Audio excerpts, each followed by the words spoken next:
Welcome to the deep dive.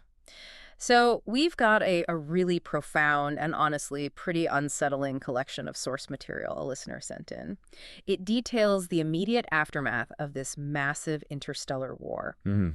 And what's so unique about these documents is they don't focus on the alien enemies or, these grand fleet battles.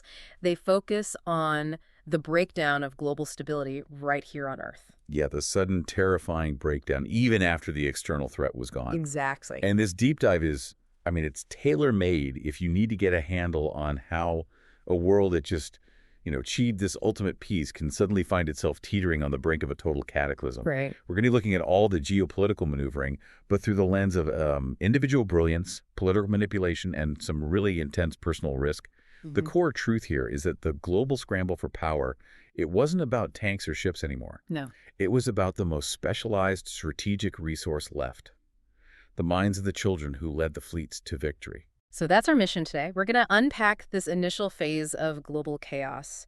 We have to understand the mechanics of the power vacuum, this dangerous game of high-stakes kidnapping that targeted these young strategists. And the loyalty, the complex, intensely personal loyalty it took to survive when you, a teenager, suddenly become a prize in a new Cold War. We have to figure out who's pulling the strings, how the most powerful political commentator on the planet managed to stay anonymous despite having these just megalomaniacal ambitions. And what the real cost of saving humanity was for the kids who actually did the saving. Okay, let's unpack this. So let's start with the global context. The sources paint this picture of Earth right after the defeat of the nationalist forces in what they call the League War. And the quiet that follows is labeled a temporary illusion of peace. Why was it so fragile? The alien threat was gone. The immediate military threat was crushed. Shouldn't things have stabilized? That's the strategic paradox the sources really hammer home. The structures that enforced any kind of global order, they'd just been dissolved, or at least diminished. Their whole purpose, fighting the boogers, controlling rogue states, that was gone now. So things like the hegemony. The hegemony, exactly. The office that supposedly ruled the world was rapidly losing all meaningful authority. It was becoming, a largely ceremonial seat. And the global military arm, the Strategos forces, they were in the process of being completely disbanded. So who was left holding the military cards? Only the international fleet, the IF. They were the only recognized global military oversight. But here's the key. They were intentionally detached. Their whole charter was about space defense, not internal Earthside politics. And crucially, the sources confirmed that the fear that held nations in check, fear of the aliens, fear of the League, was just gone. And this created an absolute vacuum of centralized, legitimate authority. And vacuums, as we know, always get filled. So what rushed in to exploit this sudden lack of control? The sources are brutally clear on this. The lack of a central global authority just instantly allowed all these long-simmering national tensions to resurface. The most prominent example they cite is Russia's long-pent expansionism. So this wasn't some new ambition. Not at all. This was the immediate reactivation of these deep-seated geopolitical drives that had only been dormant because the global power structure was too strong to oppose. We're talking historical territorial claims, resource desires, and, the perception of weakness among their neighbors. And it wasn't just Russia. No, this was happening everywhere. You had other aggressive national designs globally, all just waiting for the precise moment the hegemony lost its grip. It was a world teetering on the edge, precisely because the fear factor that had glued it all together was suddenly removed. It's a classic failure mode after a great conflict, isn't it? The unifying threat is gone, and all the internal fractures immediately become dominant. Exactly. And central to this fracture were the children, the battle school, and command school graduates. The sources assign a surprising, very specific blame for this. They argue the international fleet bears ultimate responsibility for the crisis. Now that seems like a harsh judgment. I mean, the IF saved the world, didn't they? How do they define that culpability? It's defined by that strategic paradox you mentioned. The IF had this hands-off policy toward Earth politics. But the argument presented to the IF commander highlights their inherent complicity. Which was? It was the IF that identified these kids. It was the IF that trained them, that certified them as military geniuses. So by creating assets of such, unparalleled strategic value, they unintentionally made them targets. They didn't just teach them to fight. They stamped them with the highest possible military evaluation. So any ambitious nation, seeing the political weakness of its rivals and lacking its own IF-certified genius, they would just treat these kids as a critical, non-renewable resource that needed to be secured. Secured or, and this is the darker part, denied. Right. That's the key analytical point, the necessity of denial. Kidnapping or killing them becomes a logical, if, horrific, strategic, preemptive move for any nation planning to fight future wars. If you can't have Ender Wiggin, you have to make sure your enemy doesn't have Petra or Bean. So the IF's very success created the next crisis. Precisely. The sources show the IF commander was urged to recognize this reality, that their training was the ultimate catalyst for the current crisis. Which means the IF had to violate its own policy of non-interference. What was the solution proposed to the IF command to try and stabilize this situation? The proposal was, really, the only move that leveraged the IF's remaining authority. The commander was urged to issue a direct global order placing all battle school graduates under immediate fleet protection wherever they were on Earth. And it had to have teeth. It had to have serious teeth, threatening swift and harsh military retribution, and the source uses that word harsh specifically against any interference whatsoever. That's basically a global declaration of war against any nation that touches one of these kids. It is. But the brilliance of the proposal was in its political justification. The person who proposed it argued that far from being seen as, unwelcome military interference, most nations would actually welcome the stability it provided. Because they didn't want to play this game either. Exactly. The majority of countries didn't want to get into this destabilizing game of kidnapping, but they felt they had to because of the threat from aggressive states like Russia. The IEF intervention would level the playing field, make the aggressors think twice, and give the moderate states protection. It was an attempt to use the threat of force to buy the political stability needed for the civilian authorities, namely Peter Wiggin, to consolidate power later. That strategic discussion really sets the stage for the intensely personal consequences of all this. Let's look at the post-war trauma, specifically focusing on Petra Arcanian. She was one of Ender's key tactical minds, and she goes back home to Armenia. And she has to try to go from being a bloody-handed veteran back to just a dependent 14-year-old girl. And the sources show the transition was a failure before it even began. It was marked by these profound physical, linguistic, and cultural barriers. Let's start with the physical side. We often forget the biological toll of that service. It was almost debilitating. Petra, like all the battle school grads, had spent years in low gravity. First battle school, then command school on Eros, then deep space. So what did her body have to go through when she landed back on Earth? Her body had to literally reconstruct itself. It was constantly fighting against gravitational forces she hadn't felt for 9 years. Simple things, fun things like running and jumping, which she was a master at in zero-G, became these difficult, painful chores. Wow. The source note, she was one of the last to finish every single physical education race at her local school. She was pushing her body to the limit, constantly rebuilding muscle density and bone structure just to function like a normal person. She had the will to win any fight that mattered, but physically, she was hampered. It shows how total her immersion in the IF was. It literally rewired her biology for a life in space. And beyond that physical ordeal, there was this deep cultural and linguistic isolation. She comes back at 14, having left at 5. She hadn't spoken her native Armenian for nearly a decade. Her language skills were just frozen in time. She was fluent only in Fleet Common, which the sources say is English. When she tried to speak Armenian, she was operating with the vocabulary and, the grammar of a 5-year-old. That must have been incredibly frustrating. She even mentioned struggling to recall basic words like candy. But the isolation went deeper than just vocabulary. In her local school, she was seen as downright backward in literature and grammar. I mean, here's a girl who could run complex mathematical models or analyze military history like a university professor, yet she lacked the fundamental academic baseline in her own culture's language. Which must have created a severe psychological disconnect with her peers. Oh, absolutely. Her education was simultaneously hyper-advanced and critically stunted. She found the school curriculum baffling because her intellect was just operating on a completely different plane than the kids who had lived normal lives on Earth. She was trying to fit this highly specialized, hardened strategic mind into the mold of a normal teenager. The sources really capture that terrible psychological dissonance. She went from being this fierce, watchful strategist, who the sources call a bloody-handed veteran, to someone expected to just revert to a dependent child overnight. It demanded a complete shutdown of her training, the constant watchfulness, the self-reliance, the willingness to make lethal decisions. She found it impossible to just hand over control of her life to her parents after 9 years of commanding her own existence. And the reunion with her mother? That was the most difficult moment described. Her mother was hesitant to even meet her in public at first. And when they finally embraced, her mother's words were just tragic. "You're a woman now. I don't know you, but I love you." Petra realized that the little girl her parents let go of, she was gone forever. Her sense of self was completely shattered. She felt she had no generation outside of the other scattered battle school graduates who were all equally lost, all trying to find their place in a world that just didn't understand what they were. This psychological instability, this failure to blend in, it made her a high-value target who was also deeply vulnerable.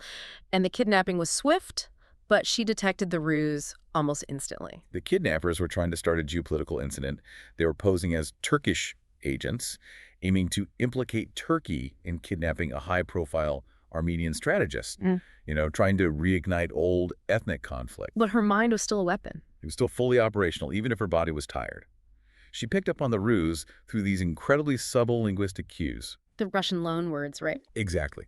When the men spoke Armenian, they used Russian loanwords, which is normal, but they pronounced those Russian words with a native Russian accent, not the softer, assimilated Armenian pronunciation that would have been natural. That was an immediate red flag to her military-trained ear. She knew within moments that the Turkish act was a politically motivated sham perpetrated by Russian-backed agents. So she knew the strategic intent almost immediately. What was her crucial tactical insight upon being captured, and what did she blame herself for? Her insight was that she was, in her own words, too far down the list of battle school prodigies. She wasn't Ender, she wasn't Bean, so she couldn't be the only target. She deduced it had to be a coordinated global effort to capture or neutralize all the war heroes. It wasn't about her specifically. It was a systemic grab for strategic resources. And her self-criticism, her Right. failure. It was intense. She hadn't anticipated this geopolitical shift and had taken zero precautions. She was trying to live like a normal child. And she analyzed it. Anybody can kidnap someone who's taking no precautions, and she felt she'd betrayed her training. And with Petra gone, the focus immediately shifts to Bean, who was in Greece with his adoptive family. He jumps into this high-level threat assessment with his mentor, Nikolai, and they rapidly move the analysis from just a local conflict to a global ambition. Bean connects the dots with frightening speed. He recognizes the kidnapping is so profoundly destabilizing that the perpetrators have to be either completely desperate, they really, really need her, or powerful enough to be big enough or invisible enough to just ignore the consequences. And that speed of analysis is, well, it's characteristic of his unique cognitive structure, which we'll get into later. He concludes the whole thing is the project of somebody who's ambitious to fight and win wars, and who explicitly wants a world in turmoil. He suspects Russia at first. Initially, yeah, given their history of backing nationalist forces. But then he gives this classic, cynical, strategic warning that's really a core lesson from this deep dive. If you want to find the kidnapper, look for the country that talks most about peace and conciliation. He theorized that the nations publicly offering to arbitrate and calm things down are the very ones planning to strike and rule the world. But it took the political manipulator, Peter Wiggin, using his huge anonymous network to actually name the mastermind. The sources give a pretty chilling background on this figure, Achilles. Achilles, pronounced Achilles the French way, is revealed to be a known psychopath and a serial killer. His origins trace back to the streets of Rotterdam, where he was an orphan rescued by Sister Carlotta, the same Catholic nun who worked for the IF. So Carlotta knew him. She saw his brilliance, and she arranged for surgery to correct a crippled leg. He even attended battle school briefly, but his time there was short. What happened? What led to his expulsion? He only lasted a few days. The other students quickly exposed his history as a serial killer, though, to be clear, he hadn't actually killed anyone at the school. But it immediately flagged him as this profound strategic threat who just could not be controlled. And Peter's sources confirmed how he got out. Yes, that he was liberated from a high-security institution for the criminally insane in Belgium during the League War, which is a clear sign that some powerful nation-state saw strategic potential in a very dangerous mind. That liberation during the chaos is key. Peter, the ultimate manipulator, he also identified Achilles' deepest, most exploitable psychological weakness. Peter's analysis was just ruthless and insightful. Achilles had this irresistible compulsion to kill anyone who ever made him feel vulnerable or helpless. The prime example in the sources, he killed the very doctor who fixed his crippled leg. The psychological equation is simple. Any act of kindness or aid is a threat to his self-perception, which has to be immediately neutralized. Peter identified this compulsion as a predictable pattern, a weakness that terrifyingly could be used against him. A predictable psychopath, in strategic terms, is an exploitable one. So Achilles, a literal serial killer, is now running high-stakes military operations for Russia. What was his specific goal for the captive children? What did he tell them? He played the grand visionary, trying to co-opt them. He told Petra and the others that his goal was nothing less than uniting humanity under one government. He claimed Russia was the only nation with the will to greatness and the ruthlessness to get it done. And his plan for the kids? It was twofold. Either turn the captured battle school geniuses to his cause by validating their resentment, or just keep the real losers, as he called them, on ice until the war was over and their skills weren't needed anymore. And the Russian officers working with him, did they have any idea they were backing a psychopath? Peter deduced they likely did not know his full history. They were just leveraging a perceived strategic asset who had been useful in the shadows of the League War. And this ignorance was critical because Peter realized that exposing Achilles' history, not just as a competent villain, but as a clinically insane serial killer, would cause severe internal political and military turmoil within the Russian command, forcing them to disavow him or lose all global credibility. Let's go back to Petra, in captivity. She's isolated, but she immediately starts using her battle school training to assert control, even during her capture. The sources detail her demanding better treatment, speaking only in fleet common. Her training just kicked right in. Even drugged and restrained, she asserted dominance. She demanded better treatment, saying things like, unconscious people don't have to have their circulation cut off. She used her language fleet common as a psychological weapon. It signaled her superior status and her disdain for their local operation. And she made that specific threat. Oh yeah, she said to one of the heavy-footed guards, "Remember your balls in a bag," referencing this horrifying, memorable incident from battle school. And that use of specific, terrifying jargon was enough to make the guard ease up. She assessed her captors quickly, concluding they were not all that careful and they weren't all that bright. This arrogance, it saved her mind, but it didn't save her from punishment. Her combat training was still sharp, even with the gravity adjustment. She tried a high-risk escape right on the tarmac at Juneri Airport.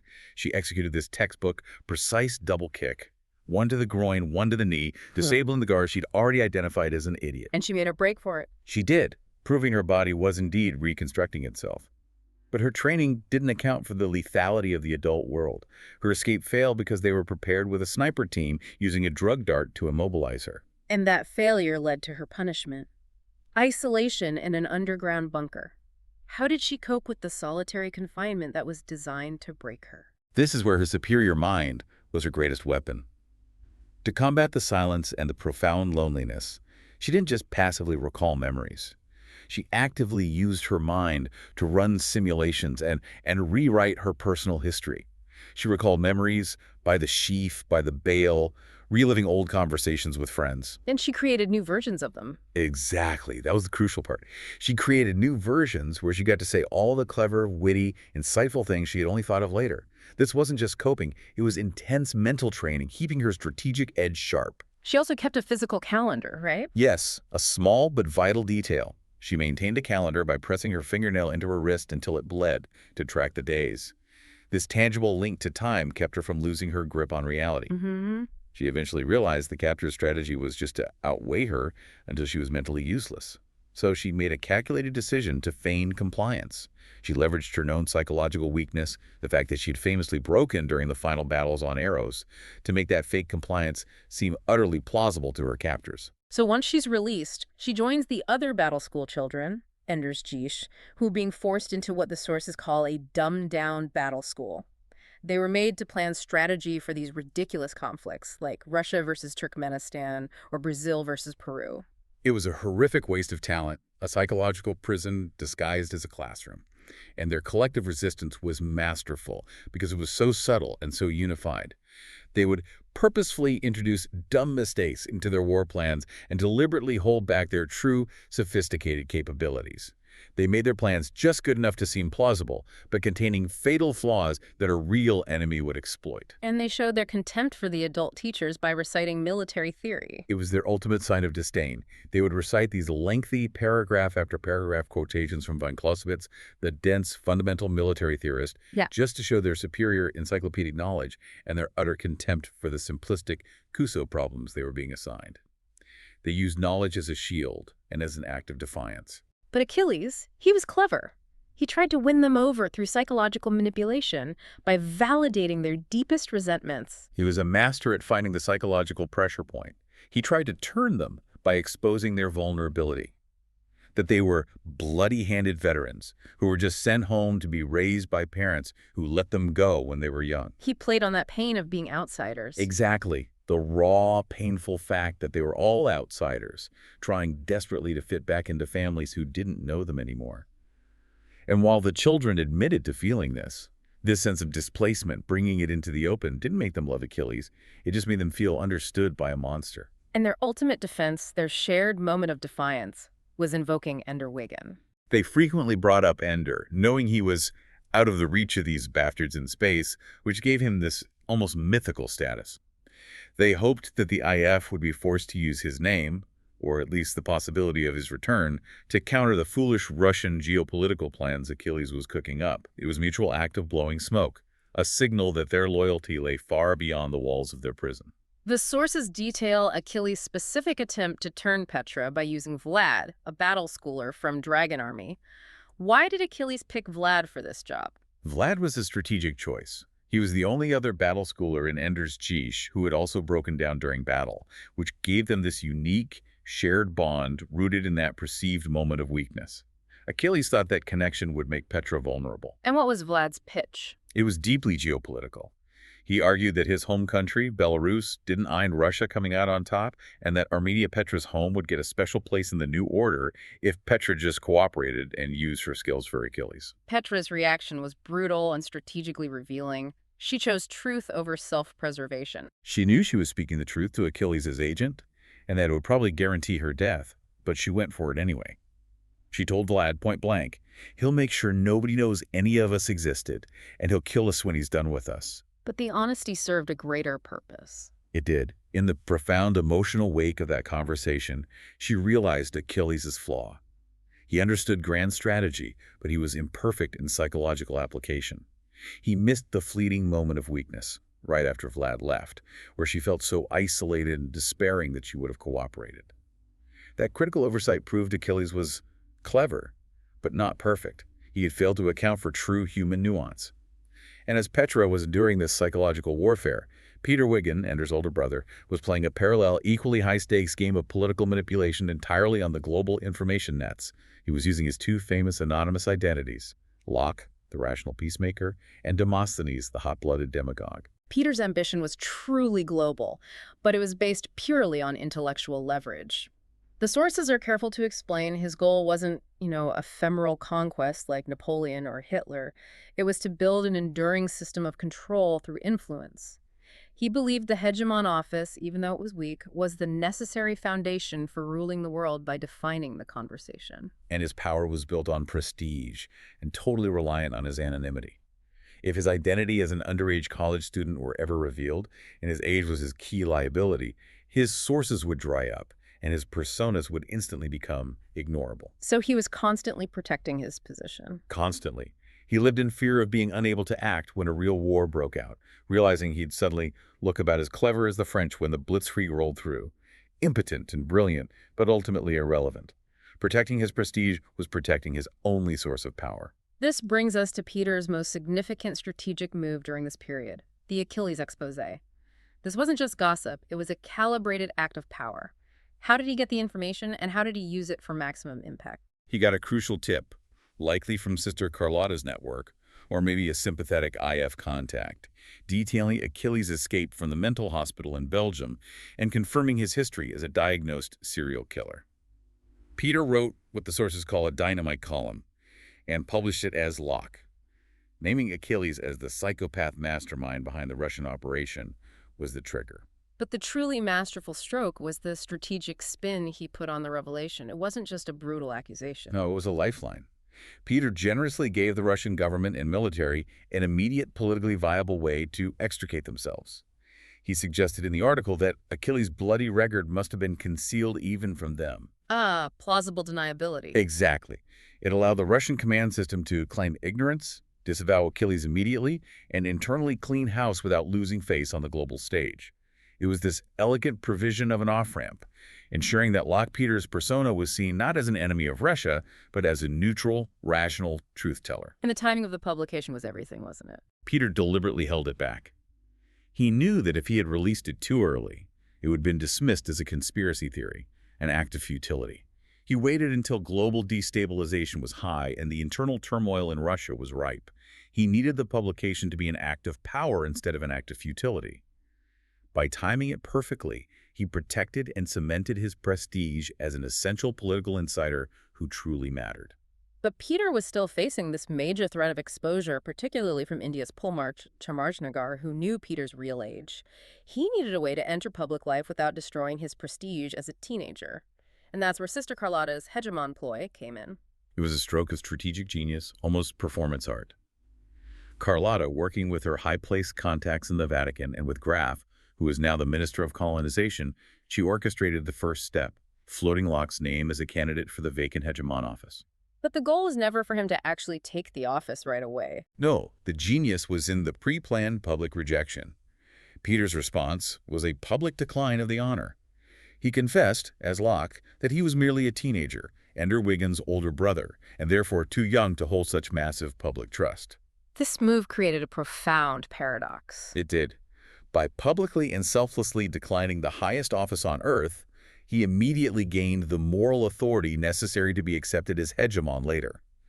Carlotta recognized that when the inevitable global war finally demanded a truly selfless leader, Peter's rejection would be the ultimate proof of his character. She summarized it perfectly. The decline served as an example of how nobly you place the interest of world peace ahead of your own personal ambition. He weaponized humility to guarantee his eventual victory. So Peter's strategic move on the nets forces the Russian government's hand, leading to Achilles' defection. Simultaneously, Bean and Sister Carlotta are forced into hiding. They initially fled Greece, where Bean evaded an attempted house explosion, which confirmed his belief that Achilles operated on the principle. Any resource you can't get control of, you destroy. That assassination attempt cemented Bean's understanding of Achilles' strategy. If he can't own it, he annihilates it. They moved to Brazil, initially seeking refuge under IF military custody in a place called Araraquara. But Bean quickly realized the inherent danger of relying on any centralized structure. Why? Since Greece was part of the Russia-dominated New Warsaw Pact, any military protection meant immediate, high-level surveillance. So true safety required absolute invisibility. Exactly. They shed the military protection and settled into quiet, deep concealment, relying on their cover to access the global nets without being tracked by government systems. It was during this period of forced hiding that Bean discovered the critical coded message hidden within a widely circulated image file. I found the source material on this fascinating. It wasn't hidden in some obscure channel. It was literally in a fad, not a message, a popular image of a dragon. How did Bean find the message? What were the mechanics of the encryption? It was pure genius, driven by relentless pattern recognition. The image was a standard bitmap, but the message was hidden in a few random-looking pixel lines, appearing to a casual observer only as, damaged data. Bean, with his unique cognitive processing ability, recognized the technique. What was it? It was a left-shifting text code, an older, simpler form of encryption, but incredibly effective when embedded in noise. The language was the key to decryption, battle school slang, and shared experience. And the message confirmed Petra was not only alive, but actively fighting back, setting a precise political instruction. The message was signed PTR, and it was simple and urgent. Wiggin needs to be hegemon. She was relying entirely on Bean to understand the technical code, realize the geopolitical urgency, and connect with Peter. This discovery immediately forced a major strategic reassessment, confirming Achilles had abandoned Russia entirely. And Peter and Bean predicted his strategic pivot. He had shifted his loyalties to India. Why India? India was identified as the aggressive nation on the make. Their prime minister, Chapekar, was highly ambitious and saw the post-war chaos as an opportunity for regional dominance. And their polemarch, Chamarjanagar, was already a known suspect for leaking IF data, suggesting a highly compromised and ruthlessly ambitious command structure. Achilles, having caused the necessary chaos in Russia, found a new, more effective partner to execute his plans for world domination. This pivot led to Achilles' most complex and terrifying strategic move. The two betrayal strategy, designed to destabilize Southeast Asia and neutralize India's greatest external threats. Can you walk us through that sequence of betrayals? This strategy is a textbook example of psychopathic zero-sum planning. It reveals Achilles' true nature. Never trust. Always plan to exploit the trust you momentarily earn. Okay, step one. First, lure India east. Achilles advised Prime Minister Chipikar to invade Burma and Thailand, justifying it as unifying Southeast Asia under India's rightful banner. That was the opening move. Step two. Neutralize Pakistan. Crucially, Achilles brokered a non-aggression pact between India and Pakistan. This required immense authority. The pact granted Pakistan a free hand against Iran, in exchange for not attacking India's exposed western flank while their army was deployed east. This forced two conflicts at the same time. And then the betrayals. The ultimate betrayals. Bean analyzed Achilles' thinking with chilling precision. He summarized it as two betrayals ahead. The first would be India betraying Pakistan once Pakistan had exhausted its military might against Iran. But Bean predicted Achilles was setting up India for a much larger fall, likely to China, after India was overextended in the east. Achilles was always planning to use his current patron as a stepping stone to his next, ensuring his rise through calculated, escalating destruction. So the strategic game now moves on to a real-world battlefield. Petra was taken by Achilles to Pakistan to negotiate that non-aggression pact with Ghaffar Wahhabi, the military dictator. And she was appalled to witness Achilles' outrageous, bold tactics used to get the treaty signed. This negotiation was a masterclass in psychological domination. Achilles used this shocking, non-flatterer approach, immediately comparing Wahhabi to Hitler and Stalin right to his face, stripping away the dictator's ego before asserting his own dominance. That's risky. Incredibly. And then he presented the signed India withdrawal order as his undisputed authority. Petra, an expert in command herself, was stunned that this audacious, outrageous tactic actually succeeded. And witnessing her own strategic acumen being used for pure conquest, it solidified her moral resolution. She had to warn Bean of the broader betrayal plan. This necessity led directly to the creation of the final communication channel, the precise Hector Code. Right. Petra established contact with Vrlomi, another battle schooler working at the Indian High Command base in Hyderabad. She used the alias Precise, the captive woman Achilles took from the Trojan hero, a clear signal of her status. Vrlomi then used an official cover story pacification research to post a coded message on a public forum addressing Hector Victorious, which was Bean's alias. Did Achilles miss this exchange? No, that's the tragedy of it. Achilles monitored everything. He detected the plot immediately. He was monitoring the water fountain, the public area where Petra had a brief, seemingly innocent exchange with Vrlomi, and he quickly made plans to kill Vrlomi to close that security leak. The strategic risk was enormous, but Vrlomi's bravery was absolute. Before Bean could coordinate the rescue, we have the tragedy of Sister Carlotta. She was killed in an explosion aboard an Air Shanghai flight, shot down over China, and the sources are clear this was not an accident. No, it was a shocking, calculated political murder. A Chinese military false flag operation designed to provoke war and frame Thailand, thereby justifying China's own imminent invasion of India. Carlotta, who was trying to reach Bean, was killed purely as collateral damage in this grand geopolitical game. Bean must have been devastated. He was. He felt this profound guilt, realizing that ever since she met him, all he had done was steal time from her, forcing her to live this dangerous, secretive life. Her death added a second name to the cenotaph he would later build for his lost loved ones. But Carlotta left a postmortem file that contained the truth about Bean, a revelation she had protected him from for years. And this knowledge, it defines the tragic core of Julian Delficky's existence. This is the profound secret of his identity. Bean was the product of an illegal scientific experiment. The scientist who stole his embryo had used the theoretical work of a Russian geneticist named Anton.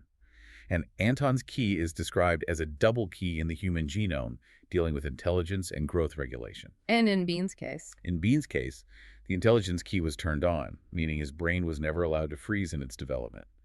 It continues to grow and make new connections, maintaining the neuroplasticity of an infant but with adult experience. It's why he can master languages instantly and maintain these unprecedented memory connections. This sounds like limitless genius. What is the tragic cost of this enhancement? The other side of Anton's key controls somatic growth. For a human to live a long life, the brain has to eventually stop growing, and the body has to hit a growth lockdown.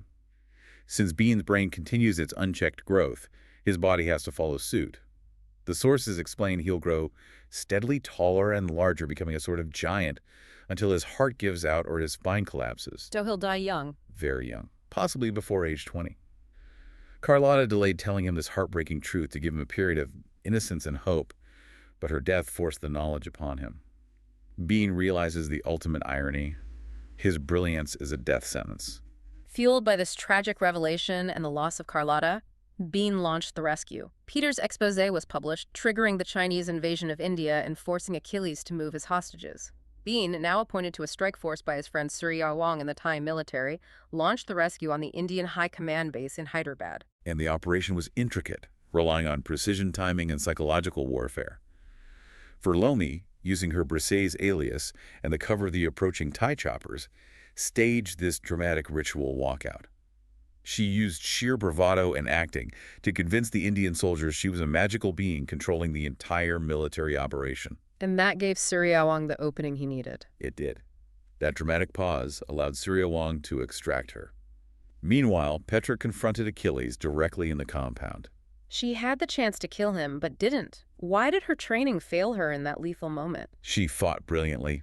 She knocked him down with a series of precise kicks, a debilitating blow to the head, a scuffing kick between the legs.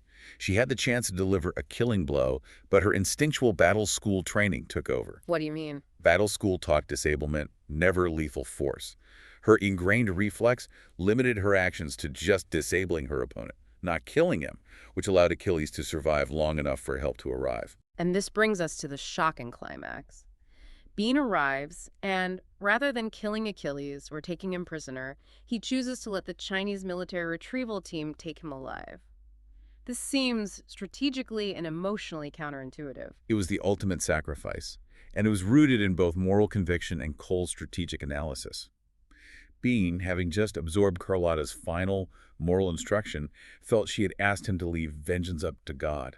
So he secured Achilles' parole against his own death, allowing the Chinese colonel to leave with the neutralized psychopath. But what was the strategic rationale? His rationale was clear. Achilles' worst deeds were already done.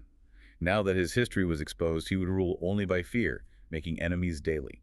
Killing him now would make little difference to the world's stability, but keeping Petra alive would mean everything to Bean personally. And his most crucial insight regarding Petra. Bean knew Achilles viewed Petra as property, as resource to be denied to his enemy. Bean looked at the scene and saw Achilles with his arm around Petra like a lover, treating her as property whose destruction would deny Bean a victory and a cherished friend. So he believed Achilles would have killed her. He concluded that if Achilles had taken her on his helicopter, he would have thrown her out to her death. Petra would live because Bean literally couldn't bear any other outcome.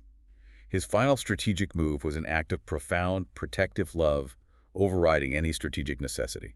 So let's close by examining the dramatic geopolitical reshaping and the intimate moments where Bean and Petra find connection amidst all this chaos.